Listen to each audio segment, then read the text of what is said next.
Polyhouse పూలు కూరగాయల ఉత్పత్తిలో సరికొత్త అధ్యాయం. పాలీహౌస్ నిర్మాణం సాగులో ఇప్పటి వరకు ఉన్నదంతా ఒక ఎత్తైతే రానున్న రోజుల్లో వీటి నిర్మాణం మరో ఎత్తు కానుంది. ఖర్చును గణనీయంగా తగ్గిస్తూ ఇతర రాష్ట్రాల మాదిరి నిర్మాణం చేపట్టాలని తెలంగాణ ఉద్యాన శాఖ నిర్ణయించింది. ఇందుకోసం వివిధ రాష్ట్రాల్లో పర్యటించిన కమిషనర్ వెంకట్రామిరెడ్డి హెచ్ఎంటీవీకి ప్రత్యేకంగా వివరించారు. ఈ వివరాలు ఇప్పుడు చూద్దాం.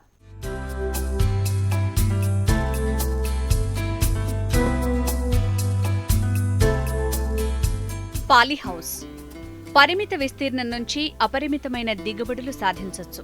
అందుకే తెలంగాణ రాష్ట్ర ప్రభుత్వం పాలీహౌస్ నిర్మించే రైతులను ప్రోత్సహిస్తోంది. ఇందులో భాగంగా రైతులకు 75% సబ్సిడీ ఇస్తోంది. ఎస్సీ ఎస్టీలకైతే ఏకంగా 95% సబ్సిడీ ఇస్తోంది.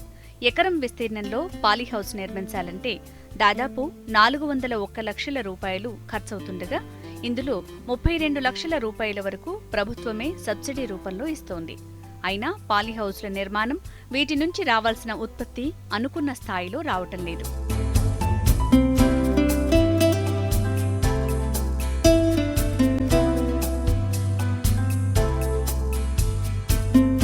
తెలంగాణ రాష్ట్ర ఏర్పాటు తర్వాత 1000 ఎకరాల్లో పాలీహౌస్లు నిర్మించినట్లు అంచనా. వీటిలో 600 ఎకరాల్లో ఉత్పత్తి ప్రారంభమైంది.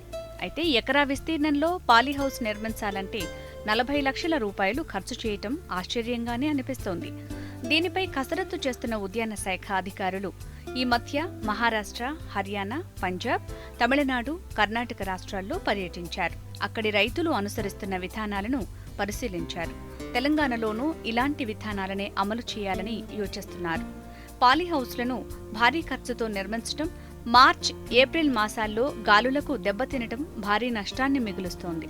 పైగా ఇన్సూరెన్స్ కంపెనీలు కూడా వీటికి బీమా చేయటానికి సాహసం చేయటం లేదు. మేము మహారాష్ట్ర విజిట్ చేసిన తర్వాత, హర్యానా, పంజాబ్ రాష్ట్రాలు విజిట్ చేసిన తర్వాత, తమిళనాడు, కర్ణాటక రాష్ట్రాలు విజిట్ చేసిన తర్వాత మాకు వచ్చిన అవగాహన మేరకు ఇక్కడ రైతులలో కూడా ఇన్సెక్ట్ నెట్ హౌసెస్లో పెంచే కార్యక్రమం ఇప్పటివరకు మేము చేపట్టలేదు. సో హర్యానా రాష్ట్రంలో కానీ, పంజాబ్ రాష్ట్రంలో కానీ, తమిళనాడు రాష్ట్రంలో కానీ, కర్ణాటక రాష్ట్రంలో కానీ, మహారాష్ట్ర రాష్ట్రంలో కానీ ఇన్సెక్ట్ నెట్ హౌసెస్ విపరీతంగా వాళ్ళు ఇప్పటివరకే పెద్ద ఎత్తున తీసుకొని దాంట్లో ఈ మధ్యలోనే కొత్త టెక్నాలజీతో రైతుల ఇన్నోవేషన్ తోటి వాళ్ళు పోర్టబుల్, మూవేబుల్, ఫోల్డబుల్ టైప్లో వాళ్ళు ఆ స్ట్రక్చర్స్ను డిజైన్ చేసుకొని లో కాస్ట్ స్ట్రక్చర్స్, అంటే మామూలుగా రైతుకు సబ్సిడీ లేదు. అక్కడ మహారాష్ట్ర గవర్నమెంట్లో రైతుల్ని అడిగాం మేము, సబ్సిడీ ఏమన్నా పాలీహౌస్కి ఉందా అంటే లేదు. మరి దీంట్లో ఇచ్చే డ్రిప్ ఇరిగేషన్కి ఉందా సబ్సిడీ అంటే లేదు. మరి మల్చింగ్కి ఉందా అంటే లేదు. మరి విత్తనాలకు ఉందా అంటే లేదు. మరి ఫార్మ్ మెకనైజేషన్కి ఉందా అంటే లేదు. మరి దేనికి ఉంది సబ్సిడీ? దేనికి సబ్సిడీ లేదు సార్, మా శ్రమనే మాకు ఇదని చెప్పి వాళ్ళు చెప్పడం జరిగింది. సో ఇక్కడ మనకు తెలంగాణ రాష్ట్రంలో మన ముఖ్యమంత్రి వర్యులు తీసుకున్న నిర్ణయం అంతా ఇంత చిన్నది కాదు. అందుకే ఇంకా ఆధునిక టెక్నాలజీ ఉపయోగించుకుని పంట సాగులో రైతు ముందుకు వెళ్లేలా ఉద్యాన శాఖ అధికారులు ప్రయత్నిస్తున్నారు. పాలీహౌస్కు ప్రత్యామ్నాయ నిర్మాణాల నమూనాను తెలంగాణ రైతులకు పరిచయం చేస్తున్నారు. ఇన్సెక్ట్ నెట్ హౌస్ నిర్మాణం ద్వారా పాలీహౌస్ వంటి వాతావరణాన్ని తయారు చేయొచ్చని ఉద్యాన శాఖ అధికారుల ఇతర రాష్ట్రాల పర్యటన చెబుతోంది. అక్కడి రైతులు ఎలాంటి సబ్సిడీ లేకుండా 1,00,000 రూపాయలతో 10 గుంటల విస్తీర్ణంలో నిర్మించి 3 నుంచి 4 లక్షల రూపాయల ఆదాయం పొందుతున్నారు. ఇది మంచి పరిణామమని ఉద్యాన శాఖ కమిషనర్ వెంకట్రామిరెడ్డి చెప్తున్నారు. 8 నుంచి 10 అంటే 10 గుంటల పొలంలో ఒక నెట్ హౌస్ వేసుకొని ఒక యూనిట్ అంటున్నారు వాళ్ళు. 120 ఫీట్ల పొడవు, 80 ఫీట్ల వెడల్పుతోటి ఒక నెట్ హౌస్ వేసుకొని దానికి 1,00,000 రూపాయలు ఖర్చు పెట్టుకొని వాళ్ళు దాంట్లో 3 నుంచి 4 లక్షల రూపాయల ఇన్కమ్ 2 పంటలు తీస్తున్నారు. కాకర, ఫస్ట్ క్రాప్, సొర, బీర, కుకుంబర్, తీగజాతి కూరగాయలు, హైబ్రిడ్ వెజిటేబుల్స్ ప్రొడక్షన్. అదేవిధంగా రెండో పంట క్యాప్సికమ్, టొమాటో, చిల్లీస్, అల్పిన్స్ అట్లాంటి రకాల చిల్లీ వెరైటీస్ కానీ, బ్రింజాల్ వెరైటీస్ కానీ, టొమాటో వెరైటీస్ కానీ, తర్వాత కోల్డ్ క్రాప్స్ లాంటి వెరైటీస్ కానీ వాళ్ళు seed hybrid high value vegetable seed production చేయడం జరుగుతూ ఉంది. దాంతో ఈ ఎమాస్కులేషన్లో కూడా ఎక్కువ లేబర్ పట్టడం వల్ల అక్కడ లేబర్ వేజెస్ కూడా 400 నుంచి 500 రూపాయల వరకు గిట్టుబాటు అవుతూ ఉన్నాయి. ఒక 10 గుంటల విస్తీర్ణంలో సీడ్ ప్రొడక్షన్లో 15 నుంచి 20 రోజులు ప్రతి రోజున మనకు 10 నుంచి 15 మనుషులు అవసరం పడతారు. అంటే దాదాపు ఒక 10 గుంటల విస్తీర్ణంలో హైబ్రిడ్ వెజిటేబుల్ సీడ్ ప్రొడక్షన్ చేస్తే 500 నుంచి 600 మ్యాండేస్ అక్కడ మనం జనరేట్ చేయగలుగుతాం. 500 నుంచి 600 మ్యాండేస్ జనరేషన్ అంటే 500 నుంచి 600 మ్యాండేస్లో వాళ్ళకు ఉపాధి కల్పించినట్టు అవుతుంది. సో రూరల్ ఎకానమీ కూడా బాగుండే స్కోప్ ఉంది. కాబట్టి ఈ high value vegetable seed production కూడా తెలంగాణ రాష్ట్రంలో మంచి స్కోప్ ఉంది. తర్వాత మనకు ఈ నెట్ హౌసెస్ రైతులు ఒక 4 లక్షల నుంచి 5 లక్షల రూపాయలు ఖర్చు పెడతా ఉన్నారు. అంతేకాకుండా ఒకవేళ మనం కొత్త టెక్నాలజీతో పెట్టుకుంటే కూడా మనం 10 లక్షల కంటే మించకుండా డిఫరెంట్ టెక్నాలజీతోటి మేము స్పెసిఫికేషన్స్ అన్ని తయారు చేసేసి ఈ సంవత్సరం దాదాపు ఒక 500 ఎకరాల్లో నెట్ హౌసెస్ చేపట్టాలని చెప్పేసి మేము నిర్ణయించుకోవడం జరుగుతూ ఉంది 500 ఎకరాలలో. మన దగ్గర అలాంటి విధానాలు పరిచయం చేసేందుకు అధికారులు కసరత్తు చేస్తున్నారు. 10 లక్షల రూపాయల్లోనే పాలీహౌస్ నిర్మించాలన్నది అధికారుల ప్రయత్నం. ఇందుకోసం తెలంగాణ రైతులను ఇతర రాష్ట్రాల పర్యటనకు తీసుకువెళ్లేందుకు ప్రణాళిక సిద్ధం చేస్తున్నారు.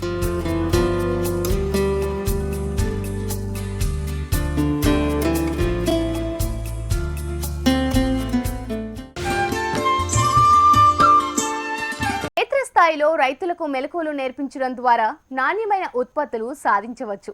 దీనిపై అధ్యయనం చేస్తున్న వ్యవసాయ అనుబంధ శాఖల అధికారులు కొత్తగా ఉద్యోగంలోకి వచ్చిన ఉద్యోగులకు అవగాహన కల్పిస్తున్నారు. ఇందులో భాగంగా తూర్పుగోదావరి జిల్లా అధికారులు విస్తరణ సిబ్బందికి క్షేత్ర ప్రదర్శన ద్వారా కొత్త విషయాలు నేర్పిస్తున్నారు. తూర్పుగోదావరి జిల్లా పందిరిమామిడిలో ఏర్పాటు చేసిన ఉద్యాన పరిశోధన కేంద్రం స్థానికంగా సాగు చేసే పంటలపై పరిశోధన చేస్తోంది. రైతు అవసరాలను దృష్టిలో ఉంచుకుని అధ్యయనం చేస్తున్న శాస్త్రవేత్తలు సాగులో మెళకువలు నేర్పించే ప్రయత్నం చేస్తున్నారు. ఈ క్రమంలో విస్తరణ సిబ్బందికి అవగాహన పెంచడం ద్వారా రైతులకు మరిన్ని సేవలు అందించవచ్చనే ఉద్దేశంతో ఇక్కడ 3 రోజుల పాటు శిక్షణ ఏర్పాటు చేశారు. ఈ శిక్షణ కార్యక్రమానికి పిఠాపురం సబ్ డివిజన్లో పనిచేస్తోన్న ఎంపీఈఓలు హాజరయ్యారు. వీరిని బహుళ వ్యవసాయ విస్తరణ అధికారులు అని అంటారు. ఇలాంటి శిక్షణ కార్యక్రమాలు రైతుకు సేవలు అందించడంలో ఎంతగానో ఉపయోగపడతాయని ఎంపీఈఓలు చెప్పారు. వీరంతా అగ్రికల్చరల్ పాలిటెక్నిక్ చేసిన వారు.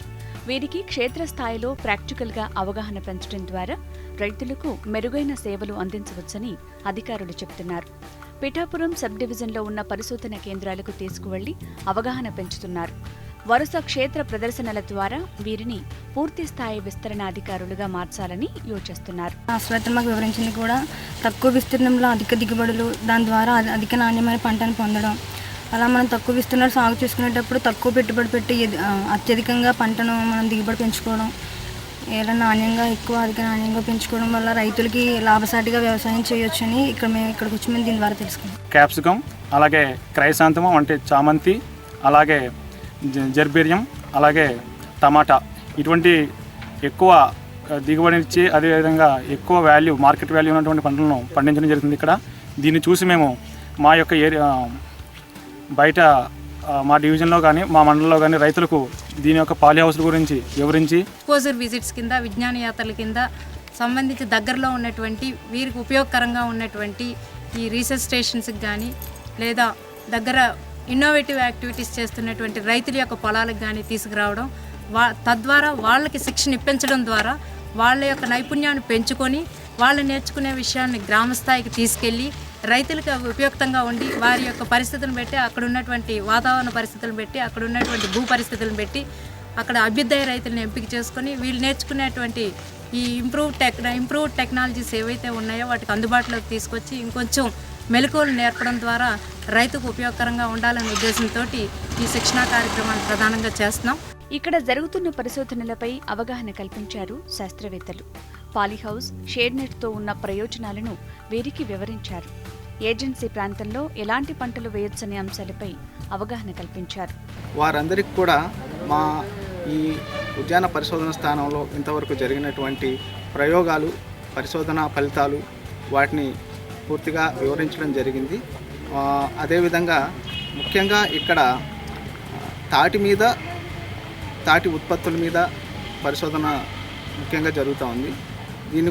దీనిపైన కూడా వాళ్లకు తాటి ఉపయోగాలు, అదేవిధంగా తాటి పోస్ట్ హార్వెస్ట్ ఉత్పత్తులు, వాటి ఉపయోగాలు, వాటన్నిటి మీద కూడా వివరించడం జరిగింది. క్షేత్రస్థాయిలో రైతులకు విస్తరణ సేవలు అందించడం ద్వారా దిగుబడులు పొందొచ్చు.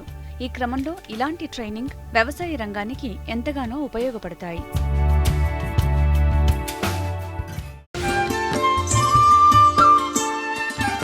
మధురమైన మామిడి రసాలకు కృష్ణా జిల్లా పెట్టింది పేరు. మొన్నటి వరకు వాతావరణ పరిస్థితులు అనుకూలించక పూత, పిందె దశలో తెగుళ్లు సోకి రైతులు పంటను కోల్పోయారు. ఇప్పుడు వాతావరణం బాగుండి ఎక్కువ మొత్తంలో దిగుబడులు వచ్చే అవకాశం ఉండడంతో గిట్టుబాటు ధర కోసం రైతులు ఎదురు చూస్తున్నారు.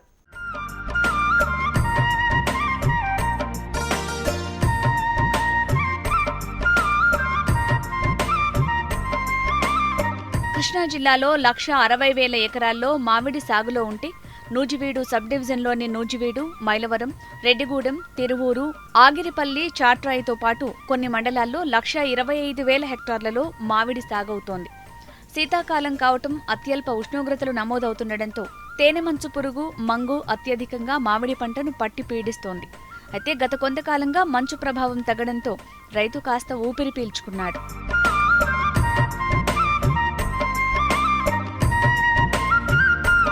సాధారణంగా మామిడి తోటలు ఒక ఏడాది దిగుబడి వస్తే రెండో సంవత్సరం దిగుబడి తక్కువగా ఉంటుంది. కానీ ఈసారి గతంలో కంటే మామిడి చెట్లకు పూత విరగబూసింది. ప్రస్తుతం వాతావరణంలోని ఉష్ణోగ్రతలు అనుకూలంగా ఉండటం వల్ల కొన్ని తోటలు వివిధ దశల్లో ఉన్నాయి. ప్రతి సంవత్సరం నూజివీడు నుంచి ఇతర రాష్ట్రాలకు, దేశాలకు పెద్ద రసాలు, చిన్న రసాలు, తోతాపురి, హిమపసందు, బంగినపల్లి, కొబ్బరి మామిడి, చెరుకు రసం తదితర జాతులు ఎగుమతి అవుతుంటాయి. అయితే ఈసారి ఎగుమతులు కూడా తగ్గే అవకాశాలున్నాయని రైతులు చెబుతున్నారు. ఏడు మామిడి పంట గత ఏడాది మీద ఎక్కువగా ఉండే అవకాశాలు ఎక్కువ ఉన్నాయి. నవంబరు, డిసెంబర్ నుంచి పూతలు పోస్తానే ఉన్నాయి, పిందకట్టు ఇలా ఉన్నాయి. అలాగే చిత్తూరు ఏరియా అయితే ఆల్రెడీ ఒక 15 రోజుల నుంచి మామిడికి ఎత్తుకుతుంది. ఎక్కువ మన మామిడి చిత్తూరు ఫ్యాక్టరీలు ఎత్తుకుంటారు కలెక్టరు. అలాంటిది ఏడు వాళ్ళు ఎత్తుకోరేమనేది ఒక వదంతి కూడా ఉంది. మామూలుగా ఏటా ఈ రోజుల్లో ఎక్కడన్నా టన్ను, అర టన్ను, 2 టన్నులు తెగితే టన్ను 70,000, 80,000 ఉండేది. అలాంటిది 20,000 మించి ఎవరు కొనే పరిస్థితి లేదు. బొంబాయి మార్కెట్ అమ్మట్లేదని చెప్తున్నారు వ్యాపారస్తులు కూడా. ఆ విధంగా పంట తెగుళ్ళు కూడా ఈ సంవత్సరం బాగా తక్కువగానే ఉన్నాయి. పంట మీద డబ్బులు ఖర్చు పెడతానికి రైతులు కొంచెం భయంగా ఉంది. రైతులు కానీ వ్యాపారస్తులు కొన్నవాళ్ళు కూడా స్ప్రేయింగ్లు 5-6 సార్లు కొడతాం లేదు. ఈ సంవత్సరం 2 సార్లులోనే ఉన్నారు. ఎందువల్ల అంటే వాతావరణం కూడా బాగుంది. ఇదే వాతావరణం కానీ ఇంకో 15-20 రోజులు ఉంటే పంట బాగా దిగుబడి వచ్చి మామిడి యావరేజ్గా అమ్ముద్దని అనుకుంటున్నాం. ఇదిలా ఉండగా ఒకవేళ వాతావరణం మళ్లీ చల్లబడి మంచు ప్రభావం కనిపిస్తే రైతులు కొన్ని జాగ్రత్తలు పాటించాల్సిన అవసరం ఉందంటున్నారు శాస్త్రవేత్తలు. అయితే రైతులు, ఎరువుల దుకాణదారులు చెప్పిన మాటలు విని వివిధ రకాల విషపూరితమైన మందులు పిచికారీ చేయడంతో తోటల పరిస్థితి బాగుండటం లేదని అన్నారు. గత ఏడాది మామిడి పంట సరిగా లేక చాలా ఎకరాల్లో మామిడి చెట్లను రైతులు నరికివేశారు. దానికి తోడు ప్రకృతి వైపరీత్యాలు, ఈదురుగాలులు వీచి పంట చేతికి వచ్చే సమయంలో రాలటం వల్ల రైతు నష్టపోతున్నాడు. ప్రకృతి వైపరీత్యాల వల్ల పూత రాలిపోవటం, పిందె కట్టకపోవటం, పిందె రాలిపోవటం, మసి తెగులు, తేనె మలుచు పురుగు మామిడి తోటలను నాశనం చేస్తున్నాయి. దీంతో మామిడికి గడ్డుకాలం వచ్చే పరిస్థితి ఏర్పడుతోంది. దీనిపై ఉద్యాన శాఖ మామిడి పరిశోధన కేంద్రం చర్యలు చేపట్టింది. సస్యరక్షణ చర్యలను రైతులకు వివరిస్తోంది. ప్రస్తుతం ఉన్న వాతావరణ పరిస్థితిని దృష్టిలో ఉంచుకొని తేనె మంచు పురుగు అంటే మంగు ఆశించు తెగులు, తేనె మంచు పురుగుల్లో రాతి మంగు, మచ్చ మంగు, తామర పురుగులు కూడా కలిసి తుప్పు లాంటి మచ్చలను పూత పిందె మీద మనం గమనించవచ్చు.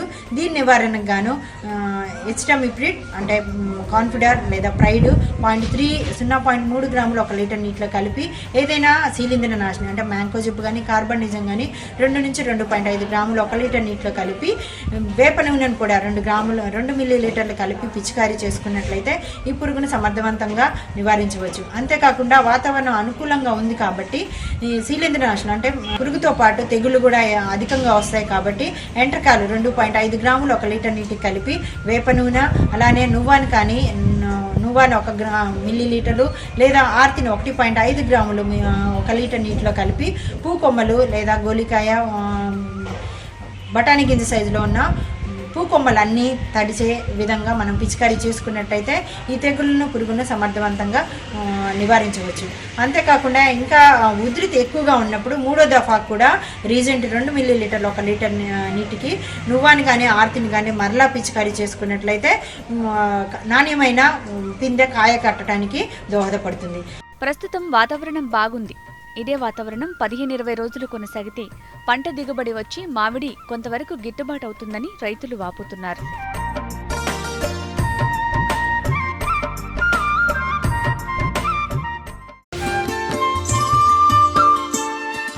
వాడికి ఆధారం పచ్చిమేత. పశువులకు సంపూర్ణ ఆహారం అందించాలంటే పచ్చిమేత తప్పనిసరి. ఏడాదిలో 365 రోజులు పచ్చిమేతను పాడి పశువులకు అందించడం రైతుకు చాలా వ్యయ ప్రయాసాలతో కూడుకున్న పని. నేల కూలీల కొరతకు కరువు తోడు కావడంతో పాడి రైతులు నానా కష్టాలు పడుతున్నారు. ఈ సమస్యలన్నిటికీ ఏకైక పరిష్కారం మొలకగడ్డి సాగు. అందుకే కర్నూలు జిల్లా రైతులు కరువులోనూ భూమి అవసరం లేకుండా మొలకగడ్డిని సాగు చేస్తున్నారు. పాల ఉత్పత్తితో పాటు పాడి పరిశ్రమను కాపాడుతున్నారు. అందరికీ ఆదర్శప్రాయంగా నిలుస్తున్నారు.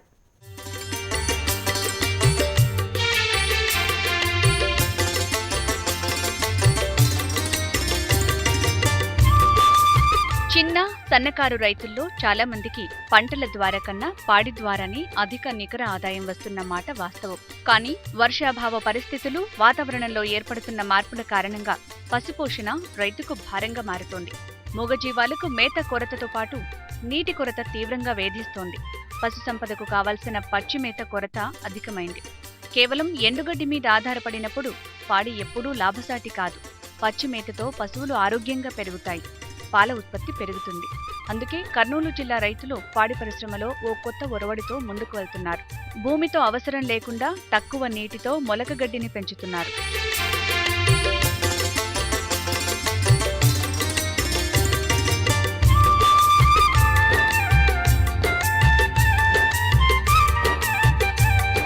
కర్నూలు జిల్లా తడకనపల్లె గ్రామం రైతులు మొలకగడ్డి పెంపకంతో పాల ఉత్పత్తిలో గణనీయమైన అభివృద్ధిని సాధించి ఆర్థికంగా ఎదుగుతున్నారు. ప్రభుత్వ పథకాలను సద్వినియోగం చేసుకుని తక్కువ పెట్టుబడితో ఎక్కువ లాభాలను ఆర్జిస్తున్నారు. పశుసంవర్ధక శాఖ ఆధ్వర్యంలో మొలకగడ్డి విత్తనాలను, గడ్డి పెంపకానికి కావలసిన సామగ్రిని సబ్సిడీ ద్వారా తక్కువ ధరకే పొంది పాల ఉత్పత్తిలో అధిక ఆదాయం పొందుతున్నారు.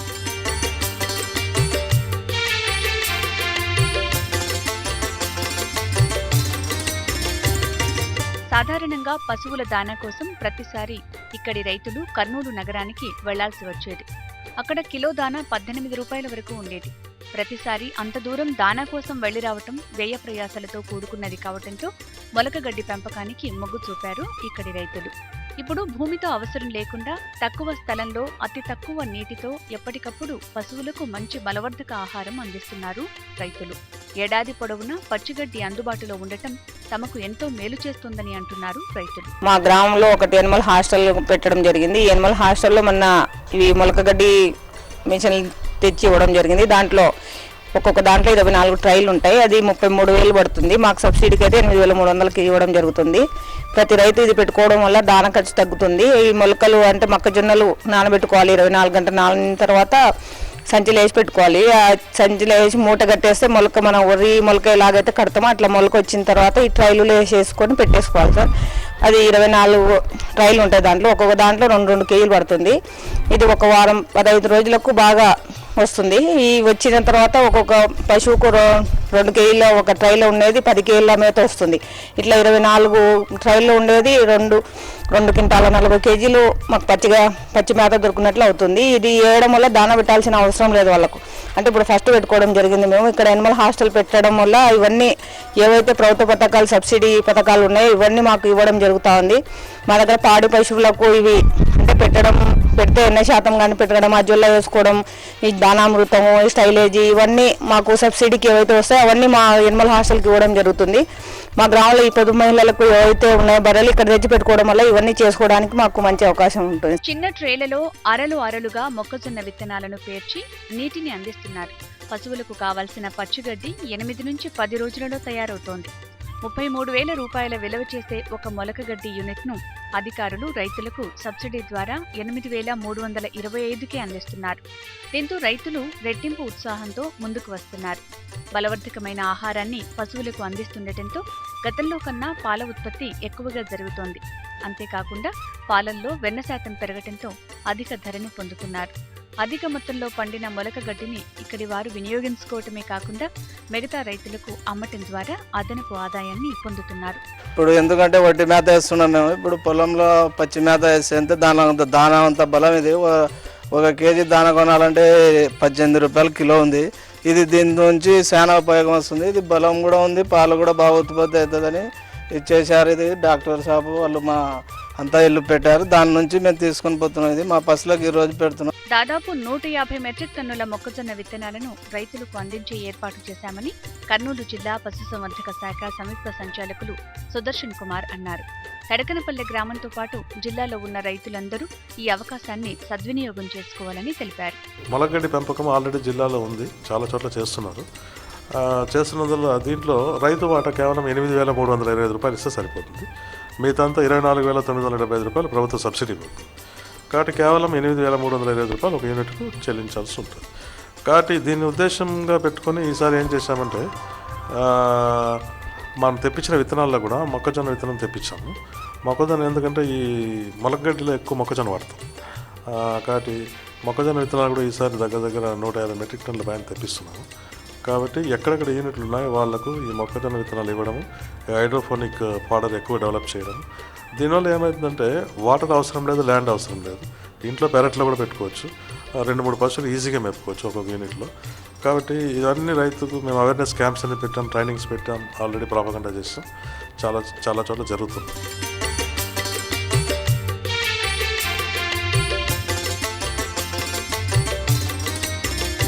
పశువులన్నీ మంచి పాలించేందుకు పచ్చిగడ్డిని ప్రత్యేకంగా తయారు చేస్తూ అందరికీ ఆదర్శంగా నిలుస్తున్నారు ఇక్కడి గ్రామస్తులు. రాష్ట్రంలో ఎక్కడా లేని విధంగా తొలిసారిగా ఇక్కడ ఏర్పాటు చేయబోతున్న పశువుల హాస్టల్కు ఇవన్నీ ముందస్తుగా ఏర్పాట్లు చేసుకుంటున్నారు. దీనికి ప్రభుత్వం తరపున అలాగే పశు సంవర్ధక శాఖ తరపున పెద్ద ఎత్తున చేయుత అందిస్తుండటంతో ఖచ్చితంగా సక్సెస్ అయి తీరుతుందంటున్నారు. మరోపక్క ఈ పచ్చిగడ్డి తినడంతో పాలు మాత్రం చాలా బాగా ఇస్తాయని బలంగా నమ్ముతున్నారు.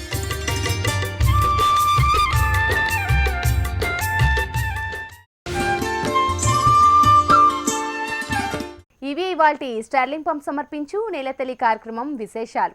నమస్తే.